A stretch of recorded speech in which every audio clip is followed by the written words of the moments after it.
નમસ્કાર દર્શક મિત્રો, આપ નિહાળી રહ્યા છો એસ લાઈવ ન્યૂઝ બુલેટિન। જોઈએ આજના મુખ્ય સમાચાર। કેન્સરની સારવાર પૂર્ણ થયા બાદનું જીવન પણ એટલું જ મહત્વનું છે તેવો સંદેશ આપતા ઉર્જા કેન્સર વેલનેસ મીટ 2026 નું અમદાવાદની કૃષ્ણા શેલ્બી હોસ્પિટલ ખાતે રવિવારે આયોજન કરવામાં આવ્યું હતું।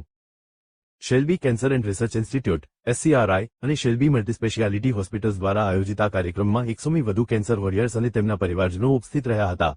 કાર્યક્રમમાં કેન્સર સર્વાઇવર્સ, કેરગીવર્સ, ઓન્કોલોજિસ્ટ તેમજ આરોગ્ય અને વેલનેસ ક્ષેત્રના નિષ્ણાતોએ ભાગ લીધો હતો।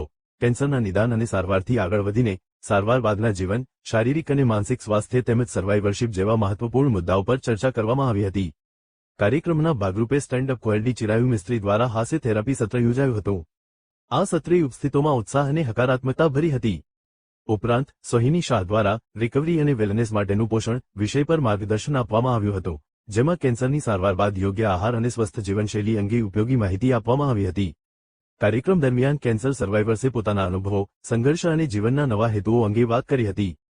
લેખિકા અને કેન્સર સર્વાઇવર મલ્લિકા મુખર્જીના પુસ્તક કેન્સર સે મેરા સામના નું વિમોચન પણ કરવામાં આવ્યું હતું। તેના ડિરેક્ટર ડો. વિરાજ લવિંગિયાએ જણાવ્યું હતું કે કેન્સરની સારવાર પૂર્ણ થયા પછી પણ દર્દીઓને સતત માર્ગદર્શન અને સહયોગની જરૂર રહે છે।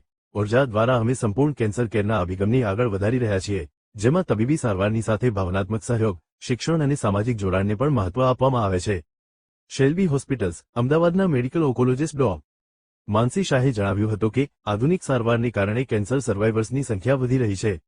જો કે સારવાર બાદ પોષણ, માનસિક સ્વાસ્થ્ય, કેન્સર ફરી થવાનો ભય અને સમાજમાં પુનઃસમાવેશ જેવા પડકારોનો સામનો કરવો પડે છે। ઉર્જા આવા મુદ્દાઓ પર માર્ગદર્શન અને સહયોગ પૂરું પાડતું એક મહત્વપૂર્ણ મંચ છે।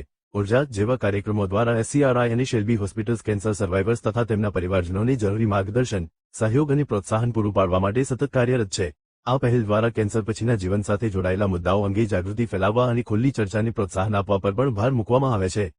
લેખિકા અને કેન્સર સર્વાઇવર મલ્લિકા મુખર્જીએ જણાવ્યું હતું કે કેન્સરે મારા જીવનમાં મોટો બદલાવ લાવ્યો, પરંતુ સાથે સાથે તેણે મને આશા, હિંમત અને જીવનને નવી રીતે જોવાનું પણ શીખવ્યું। કેન્સર સે મેરા સામના દ્વારા મેં મારા અનુભવો શેર કર્યા છે, જેથી કેન્સરનો સામનો કરી રહેલા દર્દીઓને આશા અને હિંમત મળી રહે। પોતાના નામને સાર્થક કરતા ઉર્જા કાર્યક્રમનો હેતુ કેન્સર સર્વાઇવર્સને સ્વાસ્થ્યની પુનઃપ્રાપ્તિ, મજબૂત મનોબળ અને જીવનના નવા હેતુ સાથે આગળ વધવા માટે પ્રેરિત કરવાનો હતો।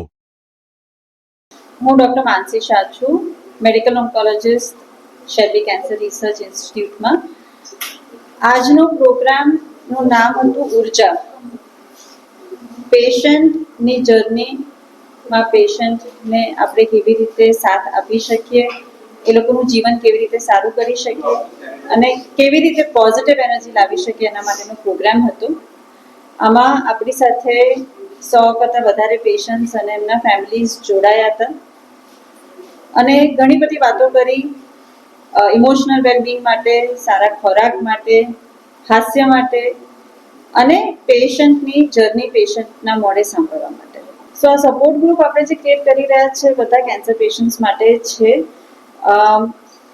આમાં આપણે સોશિયલ મીડિયાથી ચાલુ કરી રહ્યા છીએ વિથ ધી હોપ કે આના દ્વારા આપણે કેન્સર અવેરનેસ અને કેન્સર ટ્રીટમેન્ટ માટે જે યુઝફુલ ઇન્ફોર્મેશન છે, સાચી ઇન્ફોર્મેશન છે, સ્પ્રેડ કરી શકીએ અને પછી ઇવેન્ચ્યુઅલી આપણે ફિઝિકલ સપોર્ટ ગ્રુપ્સ માટે પણ પ્લાન કરી રહ્યા છીએ। આપણે અહીંયા શેલ્બી કેન્સર સપોર્ટ ગ્રુપ કરીને એક ફેસબુક પેજ છે, તમે સર્ચ કરી શકો છો, એમાં તમારે ખાલી રજીસ્ટર કરવાનું રહેશે।